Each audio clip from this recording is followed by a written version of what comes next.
Fun Ideas Productions presents the Fun Ideas Podcast.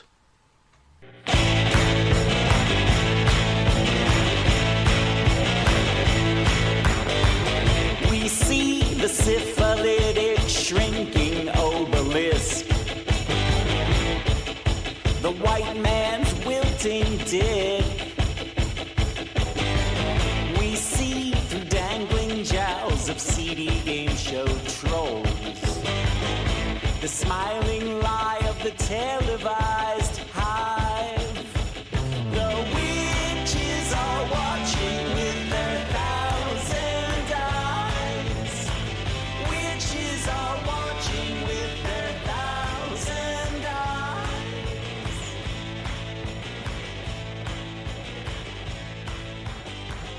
We smell rotten teeth that speak beyond belief. A stick inside their skull would... Hi, this is Mark Arnold, and welcome to Fun Ideas Podcast number 62.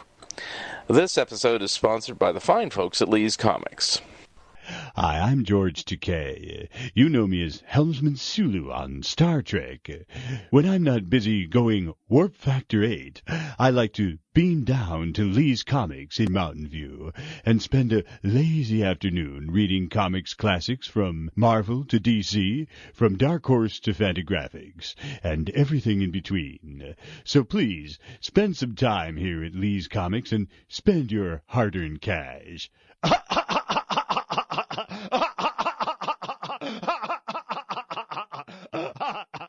The Fun Ideas Podcast is made possible by listeners like you and from Lee's Comics of California, selling you what your mother threw out since 1982, online at leescomics.com.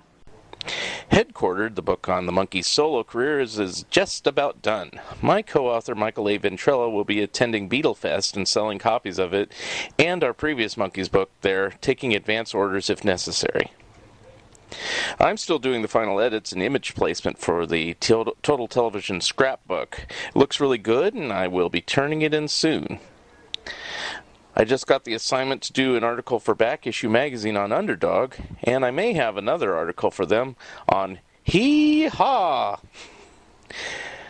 The Warren Kramer book is due back from the publisher, and I'm still working on my own Light Up Your Life travel agency, and, of course, the Mad Book. Our guest today publishes the highly successful Nostalgia Digest, available for sale at your local Barnes & Noble. He also hosts his own podcast and various other shows saluting old-time radio. Here he is, Steve Darnall. Okay, on the phone today I have Steve Darnall. How are you, sir?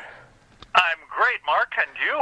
Fine. And as I usually do on a lot of these shows, tell us a little bit about yourself and how you got interested in old-time radio and nostalgia and all the other stuff you do.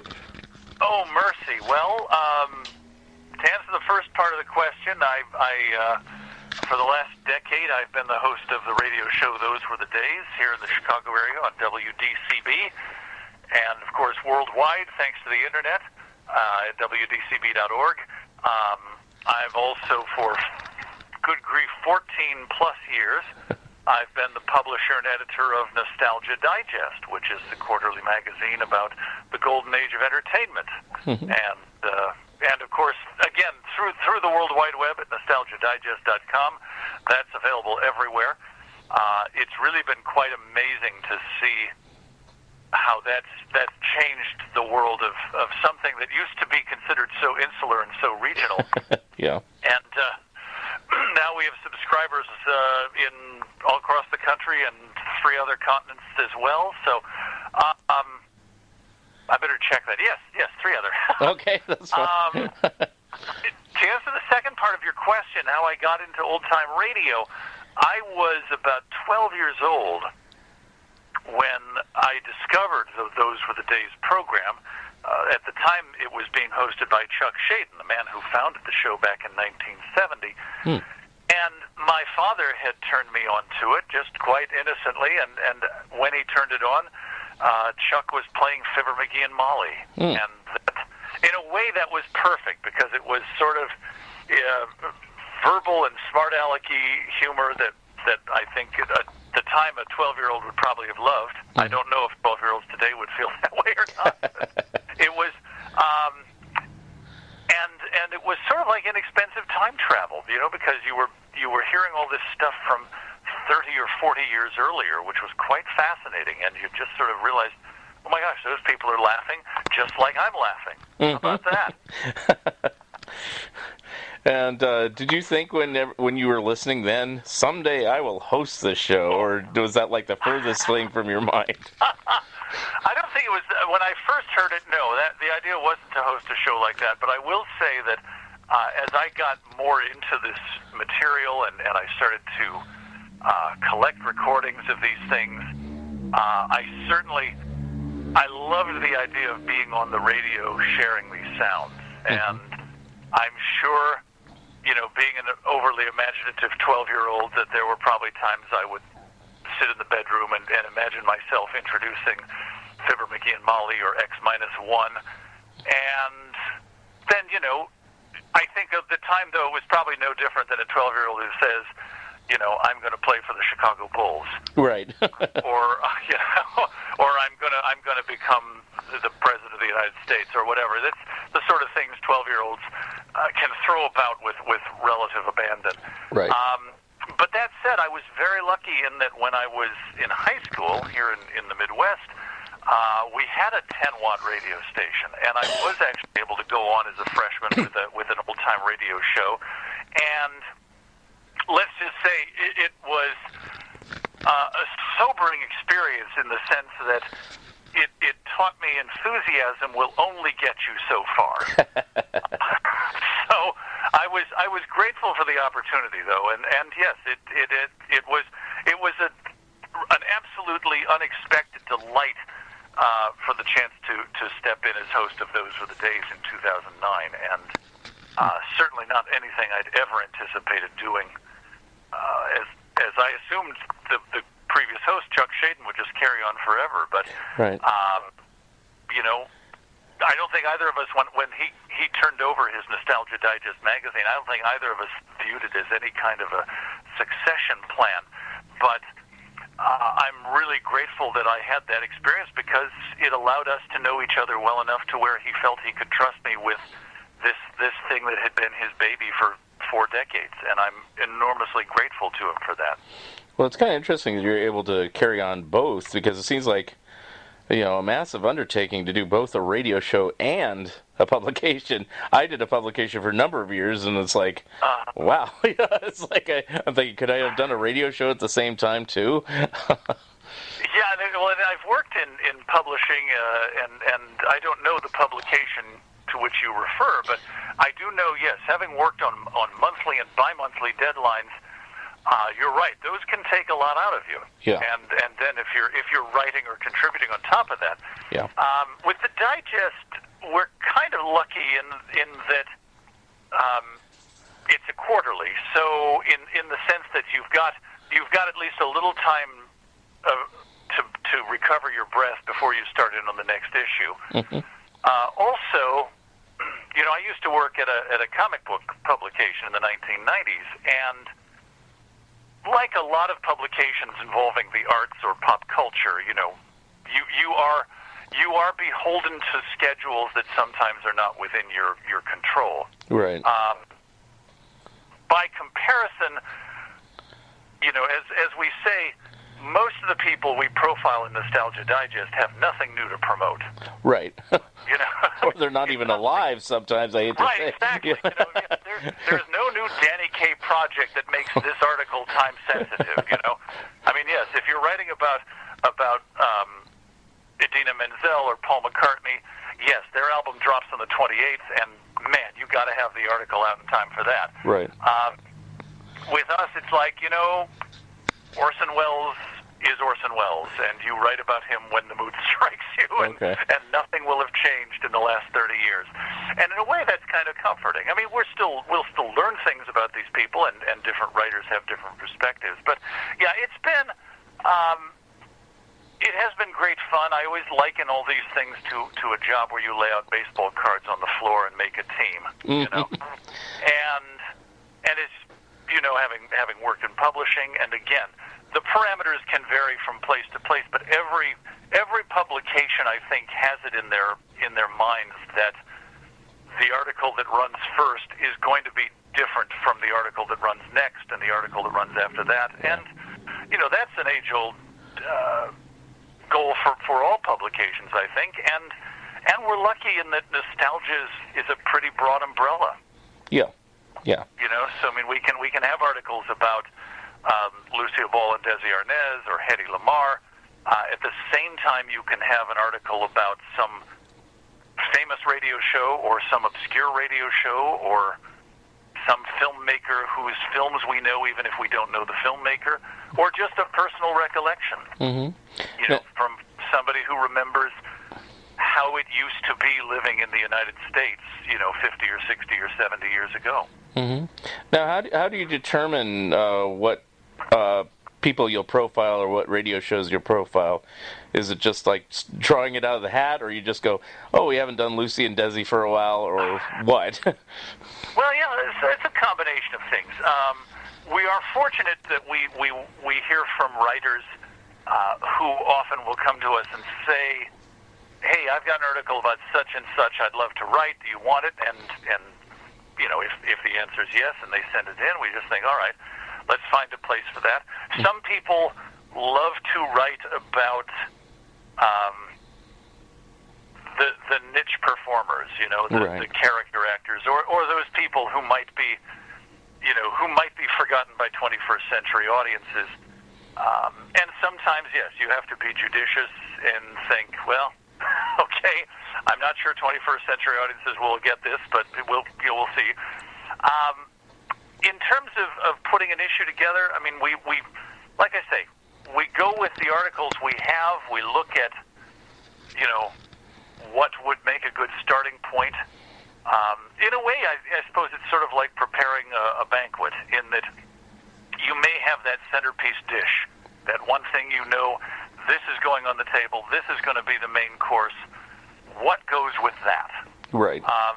So, for instance, yes, in the current issue where we have the cover story about Lucille Ball and Desi Arnaz, we thought, all right, well, we don't necessarily need to run another television story, or if we do, it doesn't need to be about a comedy. But what's something that would be just as important, that has nothing to do with the sort of slapstick comedy that Lucille Ball did on television? Well, then you get Hedy Lamarr, and it's like, oh, yeah, that's perfect. And from there you can see, all right, well, maybe we want something about something less glamorous in this next article, and maybe then you get George Raft, whose film output was vastly different from Hedy Lamarr or Lucille Ball. Or you get an article about George Pal, the man who produced the War of the Worlds movie. Right. And then from there, right, you can sort of fill in the gaps. And sometimes, yes, you go back to the movie well a second or third time, just as you might have 2 TV articles or whatever. But the purpose has always been, like I say, to make each issue different from the issue before, and to make really each article in that issue different from the article before. So, if you have something, if someone's written something about, say, the Wizard of Oz, or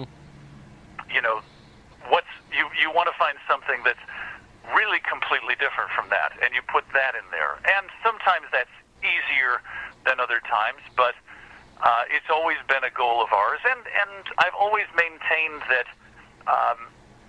the analogy we use in Chicago about the weather is, if you don't like it, wait 15 minutes and it'll change. And that's sort of, we can joke about it, but that's sort of been a guiding philosophy of publishing the digest, in the sense that, all right, maybe this subject isn't to your liking, but in 6 pages, it'll be a different subject. Right. And, I think that one you'll like. And very often that's the case. I think people who are into the golden age of entertainment, whether it's radio or movies or whatever, I don't think their interests stop with any one movie or radio show or television show. Right. And in fact, I think in a lot of cases you'll find that their interests go far beyond that genre. For instance, I mean, my wife didn't know the golden age of radio at all when we met, but she knew Art Deco. And she knew the films of William Powell and Myrna Loy, and so it wasn't. Part of what we're doing is letting people know, all right, it's not a huge leap from where you are to where we are. Right. And that is, we've been able to find some interesting common ground that way. And of course, too, one thing that's changed in the last decade or so is that we're in stores. We didn't used to be for about 35 or 32 years of the publication. But in the last dozen years or so, we've gotten into stores, and of course, that affects what you do in the sense that you don't necessarily feel like, time for that Verna Felton cover story. Yes. That'll get some eyeballs. Yeah. And I mean, I love Verna Felton, tremendous actress. But yes, in the sense that the days when we could put B. Benaderet or Elliot Lewis on the cover, terrific actors that they were, that's probably a thing of the past for the time being. Right. But that said, you find people who are deserving, and like I say, it's not all that hard to find talented and relatively well-known performers from that era who could go on the cover of a magazine, whether it's Lucy and Desi or Ozzie and Harriet, or even Jack Benny, who who is still held in enormous regard today. So, this is a very long-winded answer to a question that I'm now beginning to forget. So I should probably stop. Well, it's just, basically putting out the magazine. You basically explained it. I mean, I know, you do try to cater to the audience sometime because, I believe the Wizard of Oz issue that came out a few months ago had 2 covers. And I guess it was for the 80th anniversary, so you try to tie it in to an anniversary in a case like that. So I get it. Yes, Yeah. We did have that article to coincide with the 80th anniversary of the Wizard of Oz, and actually it was our publication's 45th anniversary. And as a rule, I don't do variant covers, but I was thinking about it, and I thought, why should Entertainment Weekly have all the fun? Well, it confused me because, I see it in the store sometimes before I get it in the mail. And so I flip through it. And then I got it in the mail, and I go, wait a minute, and the cover's different. Now, you did explain it, but it's like I didn't look at that blurb first. I just, so I thought I missed an issue at first. So. Well, we may discover that, yes, it's probably better not to pull that sort of trick in our readers. But you did explain it, so it was okay. Oh, yeah. It's sort of like it's amazing. It's very gratifying that we have readers who I think by and large trust us, and I don't know if larger publications necessarily have that. I mean, I'm sure there are people who will always subscribe to Entertainment Weekly or to Rolling Stone or whatever the case may be. But I think they're also aware that if you have a real beef with the editorial policy, you're probably never actually going to be able to convey that to the person who made the editorial decision. Yeah. Whereas if somebody had a question about something we published, we're here, and that's. I like to think it's the same way you would patronize a local business or a small, a singularly owned business, and dare I say it's very gratifying because the readers share our passion, and I think something Chuck Shaden taught me years ago hosting Those Were the Days was that he would occasionally schedule something like an afternoon of big band remotes. And now I didn't used to love that music, and now since I've matured, I have become quite enamored with it. But I knew that he said, I knew that people who wanted to hear comedy or mysteries, they weren't necessarily going to want to hear an afternoon of the big bands. And they would often call me and say, you know what, I'm going to skip your show on the 5th. But they would almost always say, but I'll come back next week.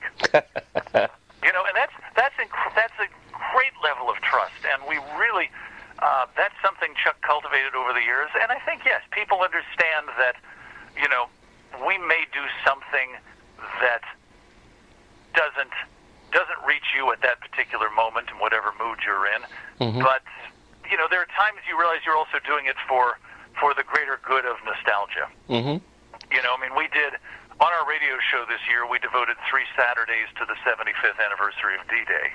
And I'm aware that for people who fell in love with the golden age of radio, that might seem excessive. And again, if you're tuning in and the idea is, I would love to hear a mystery program, or I want to hear a dramatic show or a comedy show, I understand that this is a little bit different than that. But, in keeping with the fact that it was the 75th anniversary of D-Day, as I said to somebody, the next time we have the 75th anniversary of D-Day, we'll ignore it. So, there are things you simply, the history is also as important as the entertainment value sometimes, and that was an example of something I was really glad we did. Well, that leads me to since you've transitioned over to the radio show, how do you put that together? I mean, where do you get your sources, and do you have a big staff helping you, or is it pretty much you on your own figuring this out? It's pretty much a one-man operation in terms of selecting the shows, although that said, the audience does have something to do with it. Okay. Because, obviously, we can go out there and say, on this Saturday we're playing this show, we're playing this comedy, and this, we're playing the Jack Benny program and the Judy Canova show and Dimension X and Murder at Midnight. And sometimes people are fine with that. But what is invariably the case, I think, when you put ideas out there, and having worked in publishing, you're aware of this, I'm sure. When you're out there in an editorial sense saying, here's what we're doing, some people will say, that's great, let's have more of that. Other people will say, that was good, and that reminded me of this other thing. How about you play one of those? And it's like, hey, that's fine, we'll do that. And so, yes, maybe 3 months down the line, that person who said, gee, I'd love to hear Broadway's My Beat, it's like, okay, that's easy. And in a way, the magazine helps to dictate the radio show as well, because one of the things we've always tried to do is present articles in the magazine where there's some kind of connection to radio. Sometimes in the sense of a performer or a show closely associated with radio, but other times, as in the current issue, we have an article about Hedy Lamarr. Right. Hedy Lamarr was not a radio star. No. But she did enough to where we could say, we can share some examples of Hedy Lamarr on radio. Maybe she was on a Lux program, or she was a guest on the Bob Hope show. And so when you've got that sort of thing, and you think, all right, I've got a 60-minute Lux program with Hedy Lamarr, that's got to go in here somewhere. Right. And again, like the magazine, once you've got that centerpiece, you can then turn around and say, all right, what's going to be a complement to this? Right. And for instance, you could put a Hedy Lamarr radio show on there and think, well, what's the antithesis of Hedy Lamarr? And then you think, well, maybe the National Barn Dance. I don't know, or whatever. Maybe some, something uproarious, something outrageous. So yeah, again, and then there are times when you don't necessarily think in terms of a specific performer or a specific thing, but you do look and think, it's been a while since we played show X, and again, what would be a counterpart to that? And then some days you just decide, hey, let's do a whole afternoon of westerns, or let's do a whole afternoon of shows about baseball, and then you can get everything from a Jack Benny program where he's merry at the game to an episode of The Saint where Vincent Price's Simon Templar is being assigned to watch over a young baseball player.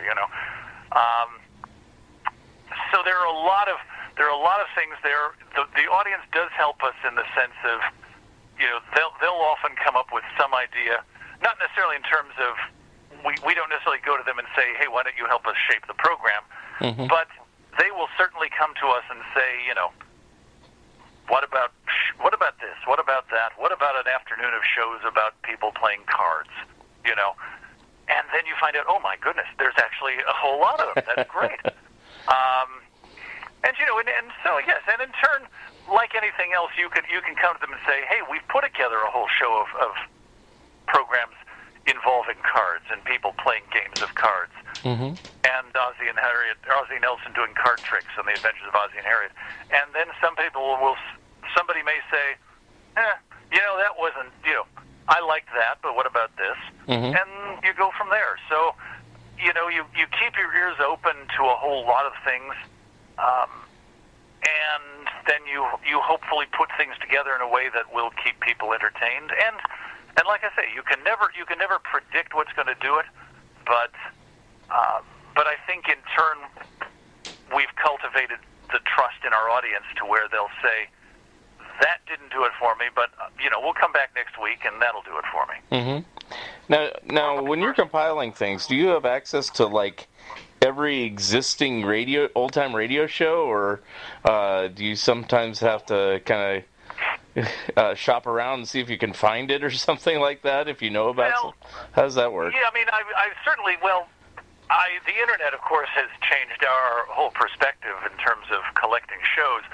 No, I have a library of a few thousand tapes and a few thousand compact discs and probably an external hard drive of MP3s of varying sound quality. I've never really thought, I've rarely thought in terms of, I want to make this happen, and that involves going out searching. Yeah. Sometimes, yes, you can say, gee, I wonder if there's more radio performances from this actor or actress that I'm aware of, and you'll find somebody who's got them, and yes, you'll arrange to get that. But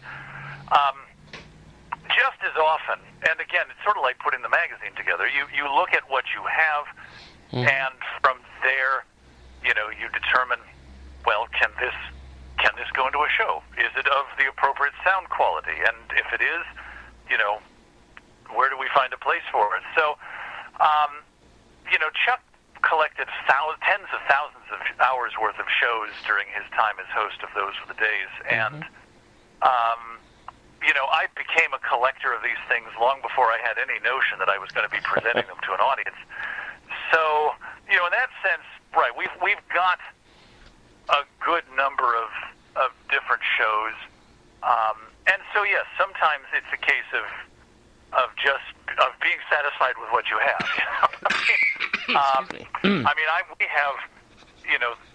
We have a couple hundred episodes of suspense, I'm sure, and it probably would be very easy to just say, all right, there's got to be something in here we can use. Because, if not, then what was I doing? Right.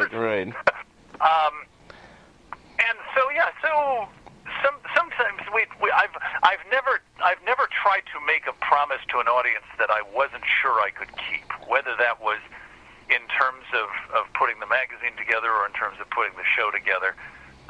We publish the schedule for our show in the magazine, and that comes out in advance, obviously by several weeks between the publication of the digest and the beginning editorial date on that schedule. And yeah, I would not want to put anything in there and then find out, oh, gee, folks, I thought I was going to get that. Then it becomes the equivalent of the store where the truck broke down and nothing got delivered.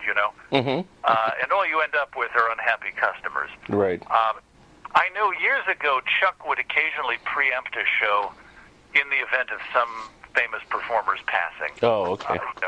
Crosby or Hope or whomever, and that's certainly a worthwhile endeavor.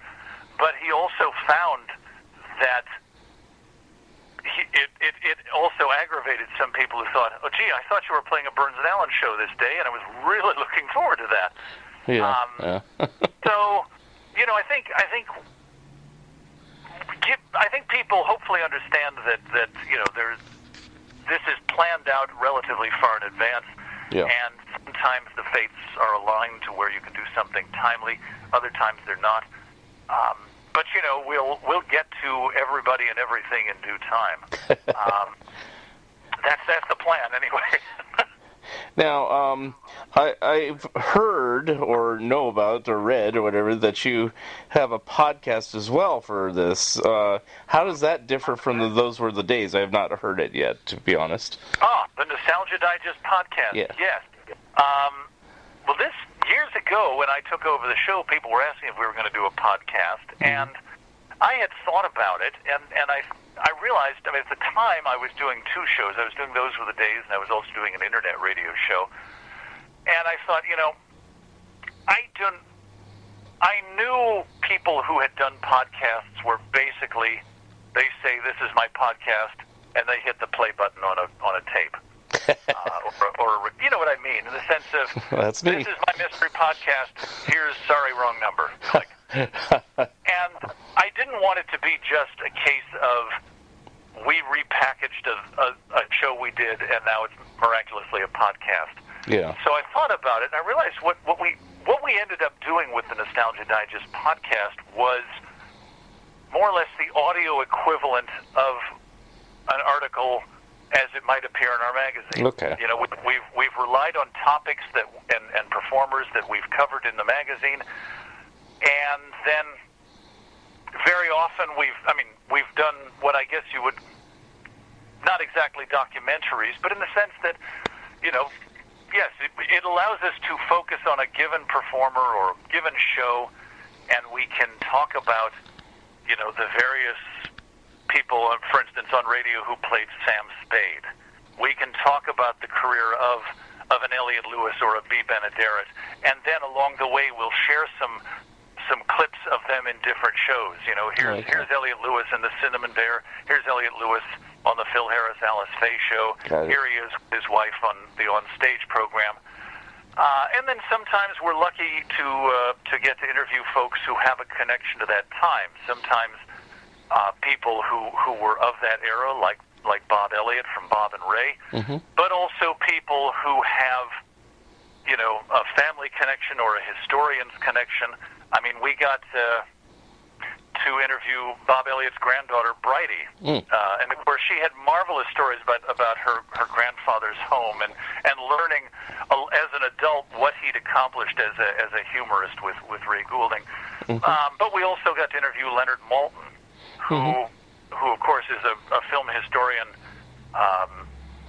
non-pareil, and of course, but 50 years ago, he was a teenage movie fan who was interviewing the likes of Benny Barnes and Burgess Meredith and writing about them in his zine. And it's like, so in a way, yes, it's fascinating to hear the stories about meeting Burgess Meredith, but it's also fascinating to think, wow, tell us about publishing 50 years ago, because that was totally different. Yeah.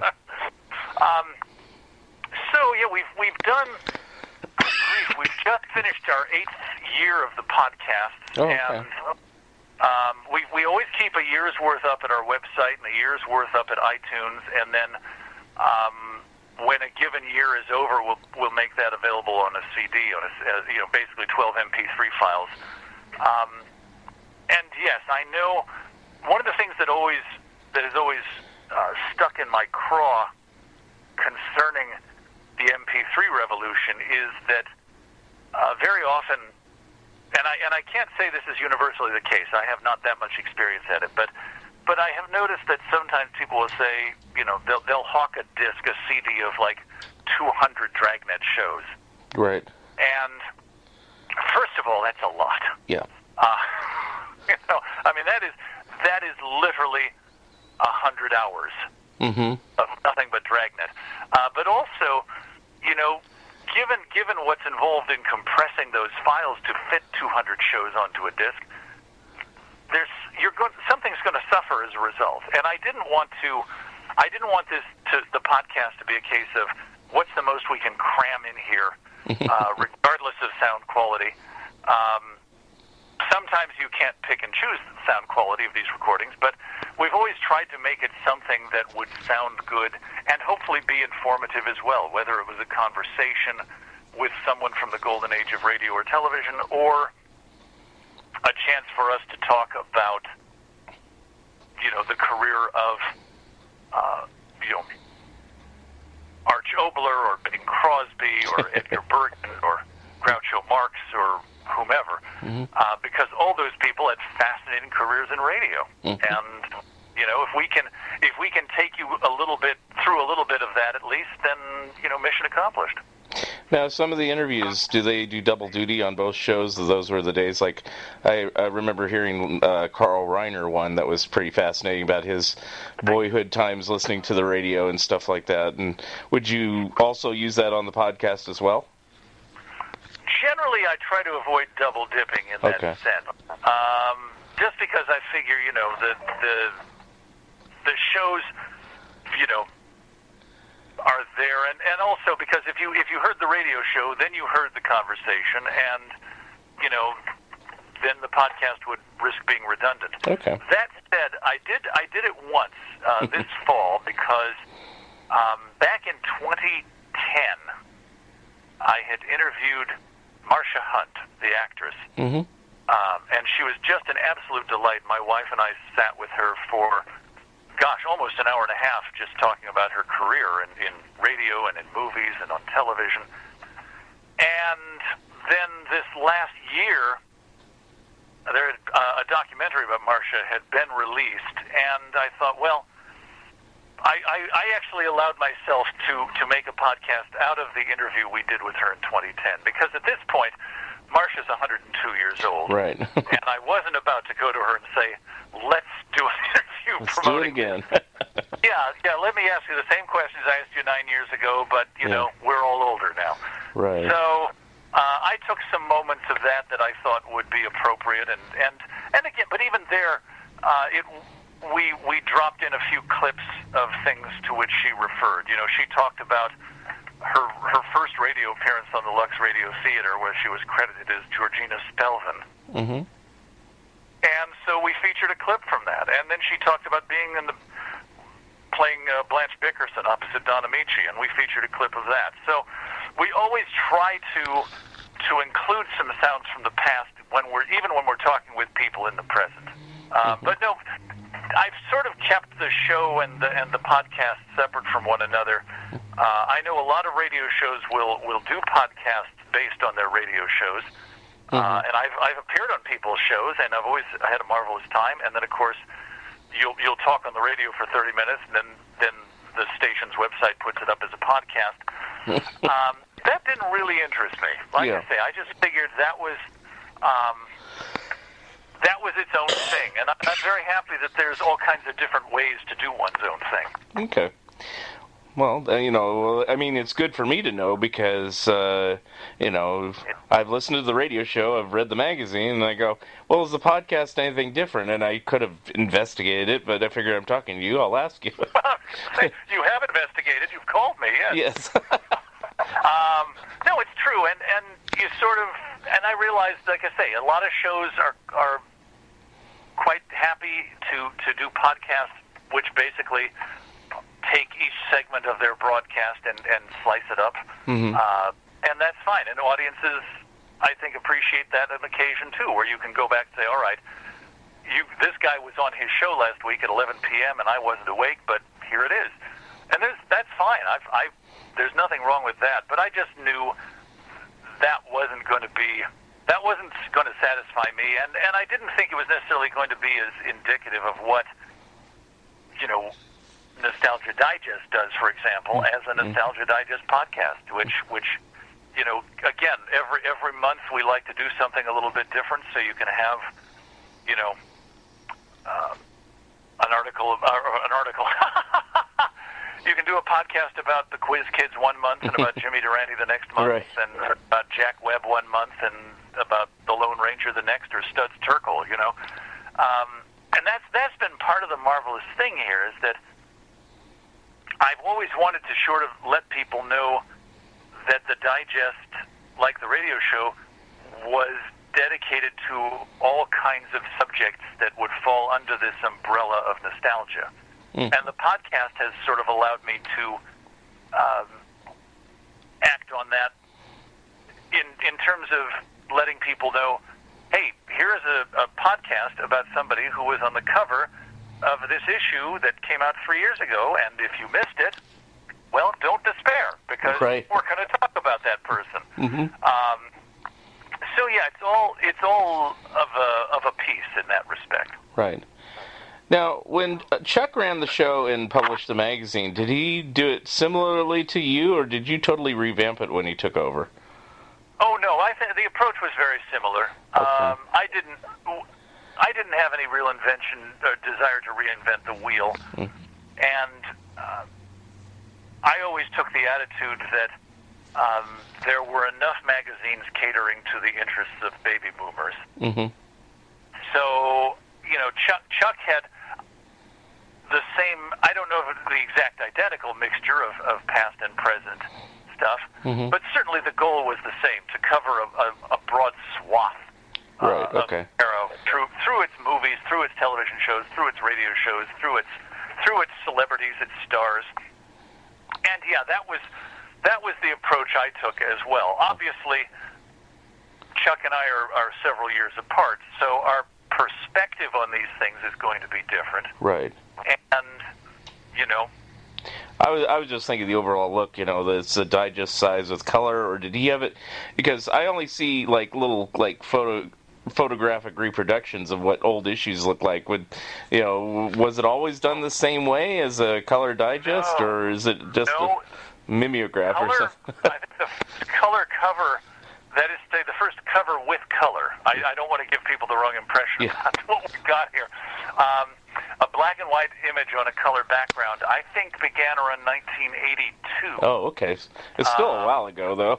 Okay. It's still a while ago, Yeah. and yes, in a sense, we have not done a lot of radical changes in that respect. Sometimes we've allowed ourselves to print a cover in full color, but that depends in part on the image. Right. Obviously, the majority of the press photos and whatnot in our library were taken in black and white, and it hasn't struck me as the best use of our resources and our time to colorize all of that. Right. But conversely, back in 2007, we did our first swimsuit issue. Yeah. And we found this full-color photo of Marilyn Monroe, and I thought, well, we'd be crazy not to publish this in full color. Good grief. Right. So, there are times when it's inescapable that you really have to go in full color. When we did an issue about 11 years ago for the 100th anniversary of the animated cartoon. So, of course, Mickey Mouse goes on the cover, and of course it's got to be in color, conversely, the majority of covers over the years have been a single color with a black and white photo. Right. And, okay. but of course, going back to the very beginning, and this is 45 years ago now, the magazine was actually a broadsheet. It was I don't even remember the specific dimensions, but basically it was a long sheet of paper, which you then fold into thirds to make a 6-page publication, and then you'd fold that into thirds to fit inside an envelope to mail out to subscribers. I think at the end of 75, it had adapted. It had grown into the sort of 5.5 by 8.5 format that we've used ever since. Okay. It's varied over the years. I mean, at one time it was 16 pages, at other times 24 or 32 pages. We became a 64-page quarterly in 2003, I think. Okay. And that's the format we've used ever since. Yeah. And I think I only saw it once you got newsstand distribution, and Barnes & Noble started carrying it. And, the first time I saw it, it's like, what is this weird thing? And I just bought it. And it probably had Jack Benny on the cover, because I didn't buy every issue. I used to just go by who's on the cover. And then after a bit, I just said, I should just start buying all of them. And then I started subscribing when it was not being distributed as well. Now it is again, but, I'd rather just subscribe to know that I'll get it, But, well, I appreciate that. And, of course, right. I mean, one of the things Chuck told me when he offered me the chance to take over as the publisher was that, something to keep in mind is this magazine has never been marketed. Yeah. And I thought, well, that's interesting, because, of course, Chuck had promoted it through his radio show, which we still do. Yeah. He had also, he also had run a store on the west side of Chicago, a nostalgia store for many years, and they carried it. And the Museum of Broadcast Communications in Chicago carried it. Mm-hmm. And that was about it. And that was fine. That was a good-sized subscription base. Mm-hmm. But I realized, too, that when I took over in 2005, there were a lot of opportunities to reach a larger audience. And that sometimes is done through trial and error. But I do remember, 2006, I signed up with Ubiquity Distributors, and they're no longer in business, and I had nothing to do with that. But I do remember just how amazing it was to think, like, hey, all right, we're printing up X number of copies, and they're going into stores, and people are seeing it, and they're buying it, and then they're thinking they want to subscribe, and that's huge. I mean, we have, like I say, we have subscribers now from all over the country calling us because they've seen it, as you say, in a Barnes & Noble or a Books A Million, or in some independent bookstore, although those are fewer and farther between than they were a dozen years ago. And yeah, that was part of the idea. We figured this ought to be bigger than. We ought to be able to make this bigger on some level, or at least get the word out there to the people, because we knew Chicago had a devoted radio base because Chuck had been doing the show for many, many years. So we knew there were people around here who loved old-time radio and who loved old movies, and who loved these collecting memorabilia and that sort of thing.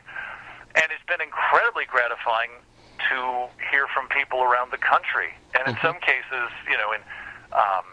around the world. We've got subscribers in Canada and Australia and Japan and England, and just to know that this thing we're doing has resonance to them, that's tremendous, because I think ultimately what we're doing. I think anybody who does the sort of thing we're doing in terms of sharing these sounds or sharing these stories, you're doing it from a place of affection. Mm-hmm. I can't imagine anyone. I can't imagine anybody who would not have an affection for these things, yet publish a magazine about them. Right. It would be like, that cannot be that lucrative. Yes. It just can't. And my goodness, and what is it? Ian Dury said, what would be terrible to be doing all-day business you don't like. Yeah. So, I've always maintained that if you can share an affection for something, that gives you an opportunity to reach out to other people who may or may not share your particular affection, but in some cases it's people who appreciate that you've shared an affection. Right. There's so much divisiveness in modern media and publishing and in broadcasting, and so many things designed to keep us apart that, I'm in favor of anything that can bring more people together, and sometimes that means, hey, you know what? You thought you might be the only person in this town that liked William Powell and Myrna Loy. Guess what? They're on the cover of this magazine. Yeah. And that I know from a kid growing up in the suburbs of Chicago that, and in my case, it was listening to punk rock or new wave music, and then to find out there were magazines that would profile these people. Well, that was a thrill. Right. Whether or not the writing was deathless, I didn't know, and I'm not sure I would go back now and analyze it, but I appreciate it.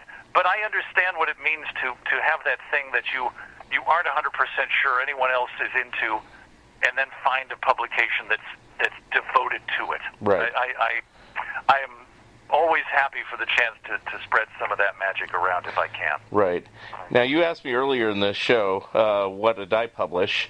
I did a fanzine about Harvey Comics for about 21 years called the Harveyville Fun Times, Casper, Richie Rich, that type of stuff. And when I started it, it ran from 1990 to 2011. When I started it, I didn't know, there was no internet. I didn't know if anybody even cared, but I wanted to do a fanzine. So, sure. And this would have been in the days too when it would have been like running it over to Kinko's, right? Wasn't that your? I mean, yeah. or to a comic shop? Yeah. And the very first couple of them were typed on a typewriter because I didn't have a computer yet. So it's. Man. Oh, I know that feeling. And Chuck, and I'm old enough to know this feeling, but I know when Chuck was doing it, it was on the days when you could get typeset. Yeah. And then the printers would give you these sheets, which you would then paste onto a board and take over to the printer. And I remember doing that in college on my paper, college paper, and we always used to joke that, that for sometimes you'd trim a line out with an X-Acto knife, and then you'd think you'd gotten rid of it, and then you realize the knife had gotten stuck on a page, and suddenly there's this letter E at a 45-degree angle, just in the middle, just dropped into the middle of things. Right. Because you didn't get rid of it. But, well, my hat's off to you. I think the and I don't know, I mean, if you were able to do it for 21 years, that indicates you found an audience that would appreciate this. Yeah, well, especially during the first decade or so, because there wasn't anything else out there. Once the internet came in, it was more of a struggle, which was like the last 5 or 6 years of it, and it's like I kept it going probably longer than I should have, but by the end, it wasn't typewritten, it was full color and glossy and everything else, so it's like I kept improving it at least, but I eventually stopped because I started writing books instead, so that's where I went, but, so... Okay. Well, yeah, you went from strength to strength, and I know the feeling. It's marvelous when you can do the thing you love, and then over time, and I imagine you probably discovered this, is, you start out doing this thing, and you think, this is the thing I love, and then you realize the thing you love might actually be putting together a publication. Yeah. Or it might be simply the act of writing, whether it's about Harvey Comics or about colonic irrigation. I don't know, but I was lucky enough to before I took over the Digest, I worked at a comic book publication as an editor, and then I worked for a medical organization as an editor. Okay. And those were obviously two very different disciplines, and I cannot guarantee you that I came into each one with the same knowledge and understanding of the subject, but I also discovered over time, it's like, but I'm loving the fact that I'm helping someone to hopefully better articulate what they want to say. Right. And so yes, that became the delight. Yeah. And so yes, I'm thrilled to be able to do that to this day. Well, one of the publications, I read this on your little bio. I actually read. I didn't know it was you, but Hero Illustrated. I actually bought that on a regular basis when. Well, that was you. Yeah. Okay. Yes, Hero Illustrated was one of those things that kind of fell into my lap. Okay. I had started. I had befriended people in the comic book business in the 1990s, and I say befriended. I don't want to say I was like, in with the in crowd, because I don't think there was such a thing. But I had met people who had worked professionally, and of course, here in Chicago, you had people like Jay Lynch, who had done Phoebe and the Pigeon People, and you had the guys who were doing underground comics, and then you also had guys like Paul Fricke and Lynn Strzerzewski, who'd done stuff for DC in Malibu, and so I was getting some understanding of this, and then Hero started up in the suburbs of Chicago in 1993, and Mark Cameron, who was over there, invited me to join the staff, or at least recommended that I did, and it was a tremendous experience. I think in some ways I learned firsthand the bunker mentality of working 60-hour weeks, which I do not recommend, because you do become a more callow person. But at the same time, I got to talk to people whose work I had admired tremendously, like Alan Moore and Neil Gaiman, and Jeff Smith, and get to share their stories with an audience, and hopefully along the way, share the stories of writers or artists who perhaps aren't as well known as Alan Moore and Neil Gaiman, but got to do that as well with get to talk to Harvey Pekar or to David Lapham about the Stray Bullets book, and I got to meet some really interesting people and make some good friendships, and I've remained very grateful. Like I said, I'm sure I didn't always express my gratitude at the time, being an ungrateful young man, but and an exhausted one too. But it was a marvelous experience, and it showed me a lot about desktop publishing and meeting deadlines that I'd never had to know before. So in that respect, professionally it was a good experience for me, and I'm very grateful for that. How long did that publication last? It seemed like it was about 4 or 5 years. Is that correct, or is it? I think the print version only made it about 2.5 years. I think we got to 26 or 27 issues, and then the publisher decided in 1995, mind you, that it would become an all-digital publication. Oh, okay. And so it was too ahead of its time in that sense. Right. And that was around the time I left, because I sort of thought, like, well, right, this might be a great idea in 5 years. Right now, we're just kind of we're just kind of spitting into the void. Right.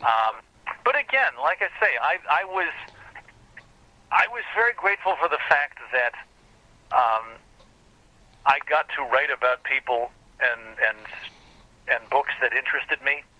Mm-hmm. And I realized as I got older, you're not always guaranteed that in a desk job. And then, of course, that also helped in terms of preparing me a little bit for writing a few comics of my own, which I started to do in the 1990s. Right. And I wrote down a few of those. I mean, I don't know if you want to talk about them. There's only a few, so yeah. I mean, you worked for slave labor with a comic called Empty Love. Empty Love Stories, yes. Now, I know slave labor well because Dan Votto, he's a friend of mine and stuff like that. He doesn't, so... well, I talked to him, tell him hello. I haven't talked to Dan probably in years and years, but I always, Dan was one of those guys. Actually, and Dan I met interviewing him for Hero Illustrated. Oh, okay. And he did talk about this afterwards. He said, I'd gotten your submission, and... once you published the article about us, I put 2 and 2 together. I thought, oh, okay. So, I mean, that was really nice of him to be the one to take that chance, because he didn't have to. Right. And we did one issue that sold reasonably well, and talking about meeting deadlines, I wasn't really thinking in terms of making this a series, so I took like 2 years to do the second one, and that will kill your momentum, I discovered. And then afterwards, I sort of decided, well, I don't want to, I can't punish Dan for my schedule, so that's when I decided to publish it myself, and that was the beginning of Funny Valentine Press back around 1998. We did the Empty Love Stories, quote, special, unquote, because it was the 90s, so air quotes around everything were great, because they made it, it was the time of great irony. And, but, so yes, Dan was the first person to put my byline on a comic book, and I will always be grateful for that. And I've been very, very lucky in terms of comic book writing, because I haven't had a lot of opportunities over the years, because other things have come along and whatnot, but right. I've been very lucky to work with tremendously talented people. Of course, my friend Alex Ross is perhaps the best known of them. Yeah. But also, I mean, my gosh, working on Empty Love Stories, to work with Colleen Duran, or Jeff Smith, or Mike Allred, or Jen Sorensen, all those people, just tremendously talented, and they sort of, we went on the leap of faith that I would write something they'd want to draw, and they did, bless their hearts, and some of them really. Colleen in particular, Batten Lash, bless his heart, may rest in peace. they really nailed the look of romance comics, which was what that was trying to do. Right. And then this I don't. Well, this is your version of Uncle Sam. That was the old DC comic from way back when.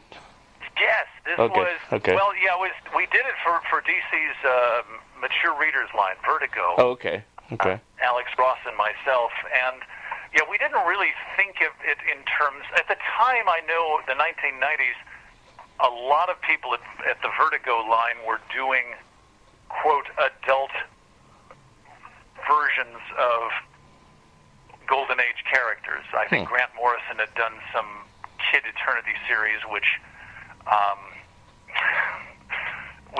I didn't. I mean, I told Grant this. I don't think he'll be shocked. I didn't think much of,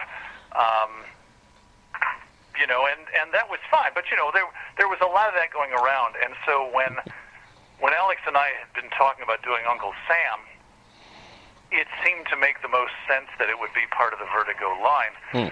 But we didn't really think of it as being the old quality comics character that Will Eisner had helped to create, as important as that was, because that was the superhero comic. We were actually thinking of it in terms of the actual spirit of America. Okay. And so, yes, we had.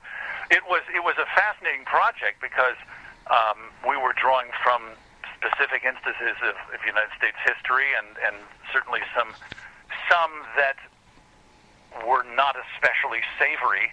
But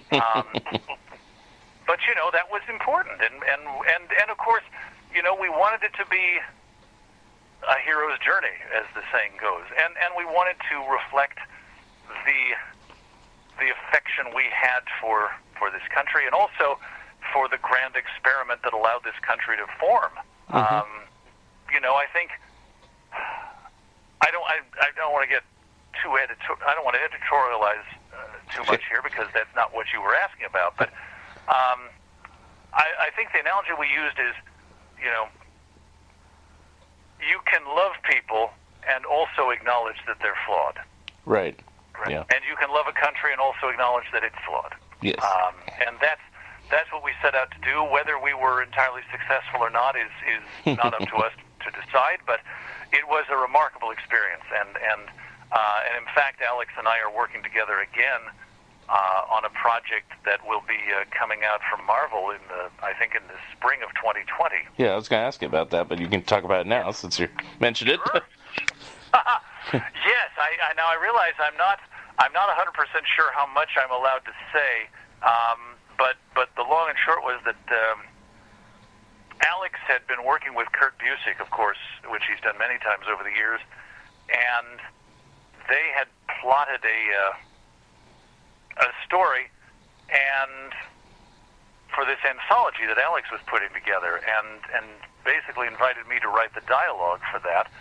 And it was tremendously exciting. Like I say, it was the first time I'd ever had a chance to play in the Marvel Comics sandbox, and I was utterly thrilled. And I can. It's funny because I know that they've released some publicity or some press releases about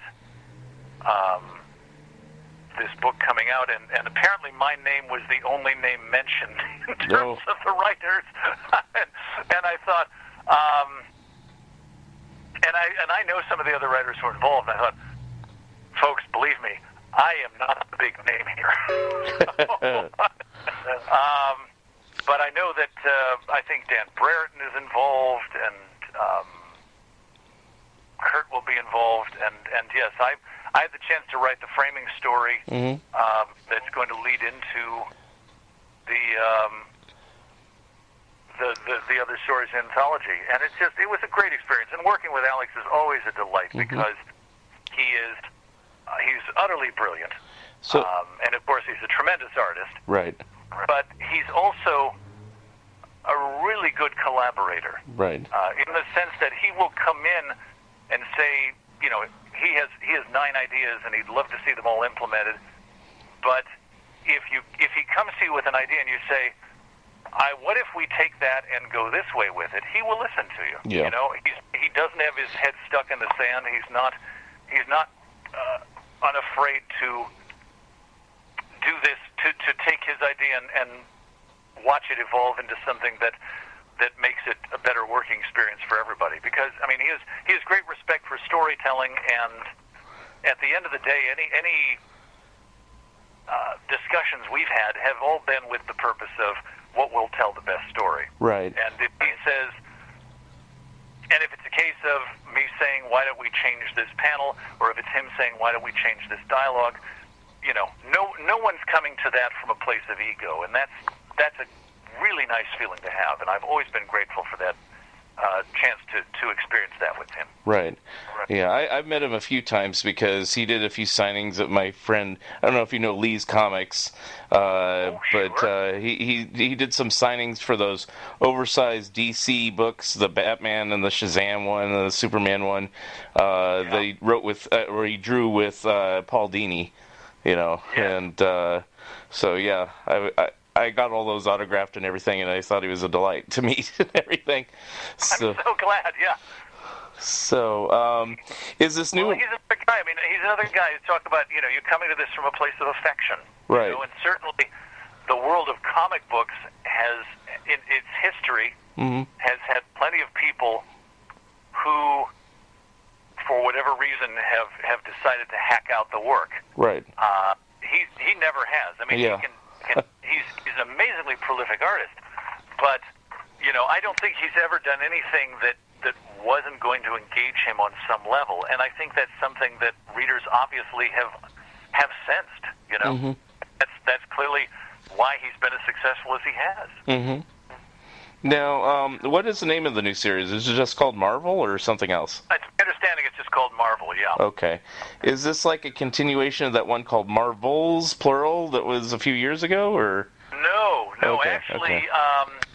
In fact, Marvel just published an epilogue to that series this last year, which Kurt and Alex collaborated on, and in fact, Right. I got to contribute to that, which was great fun because Alex had wanted to do basically a sort of Mad Magazine parody of Marvel's, and since we weren't 100% sure there was going to be a Mad Magazine, we decided we'd do it ourselves. And so that was great fun because all Kurt and Alex and I were all throwing in, you know, what's the what name can we give these characters? And I think Kurt came up with Prince Name Tag, and I named him the Submarinade. You know, and little things like that. You know, you know, and little jokes here and there. I mean, I had the joke. There is. And the best part was that this was all drawn by Mark Braun, who had been Alex's model for Phil Sheldon, the photographer in Marvels. Oh, wow. So Okay. it really all came full circle with this. And if you haven't, I will say this: if you or your readers, if you have a chance, yes, do check out the Marvels epilogue book. Okay. Because it's they do this really lovely story involving the X-Men, and I never thought I'd say that in one sentence. You know, but they did a great job, and of course, it was really enjoyable. And so yes, I think Marvels is in the rearview mirror at this point for Kurt and Alex. Okay. But no, I think Alex had wanted to do a book where he found a lot of artists whose work he'd enjoyed over the years and put them together to tell stories about these characters. And you know, I don't know all the people who are involved, but a few I've seen do some beautiful work, and I know, like I say, Dan Brereton, I know, is one of the names that's definitely been thrown out in print, and there are some others. I mean, people who Alex has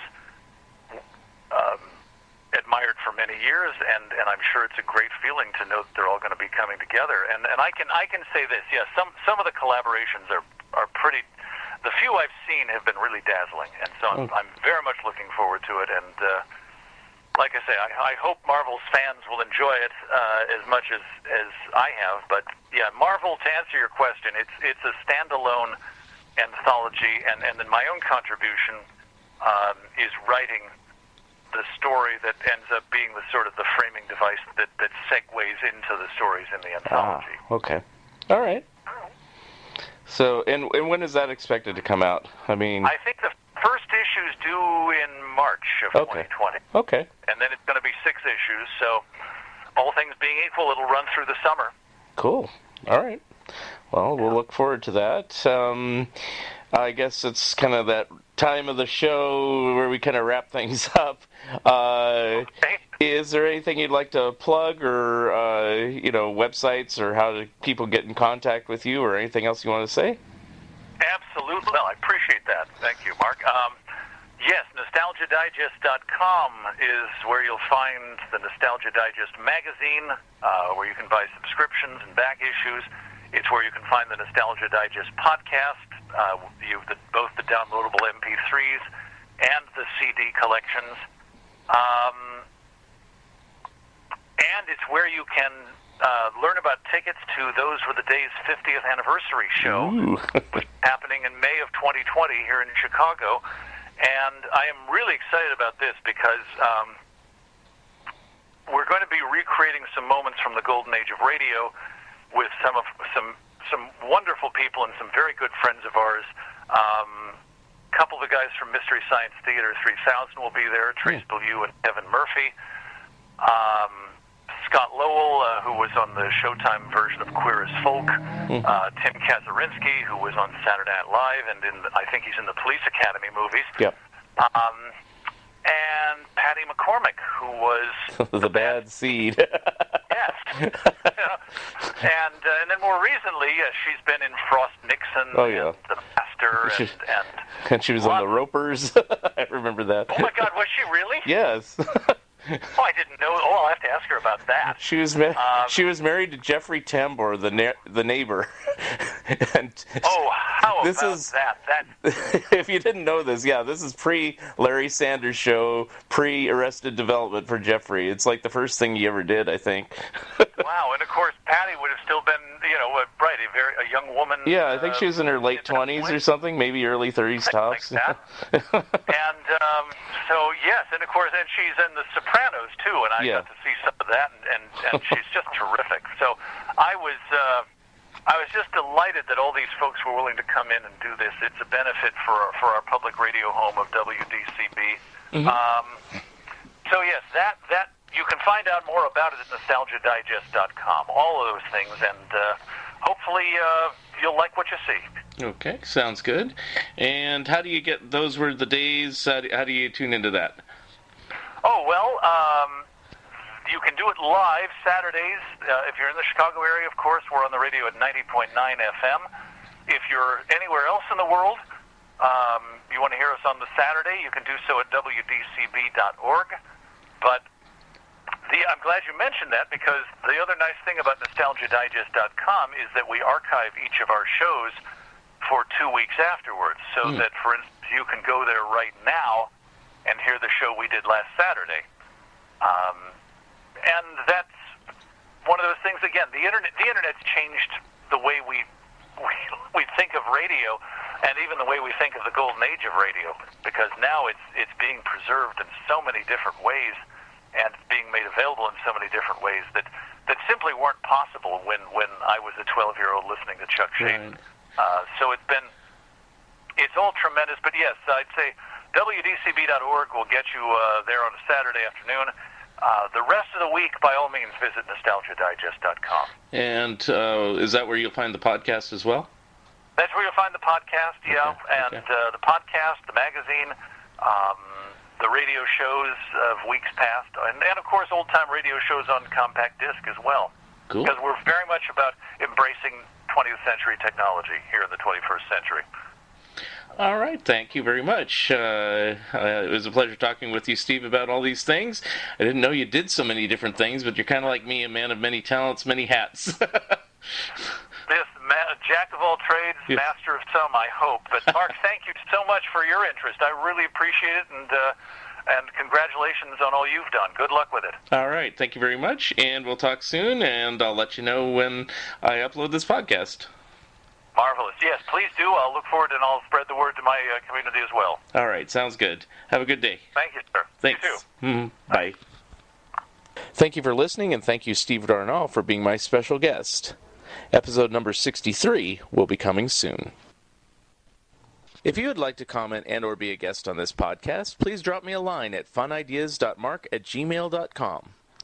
Become a Patreon of Mark Arnold and Fun Ideas Productions. If everyone listening just contributed $1 a month, that would be a tremendous help in continuing the production of my books and this podcast. Also, subscribe to my YouTube channel. The opening and closing music for the Fun Ideas podcast is provided courtesy of Andrew the Slow Poisoner Goldfarb and is used with permission. This has been the Fun Ideas podcast. This is Mark Arnold speaking. This episode is copyright 2020, Fun Ideas Productions. Thank you, and good night.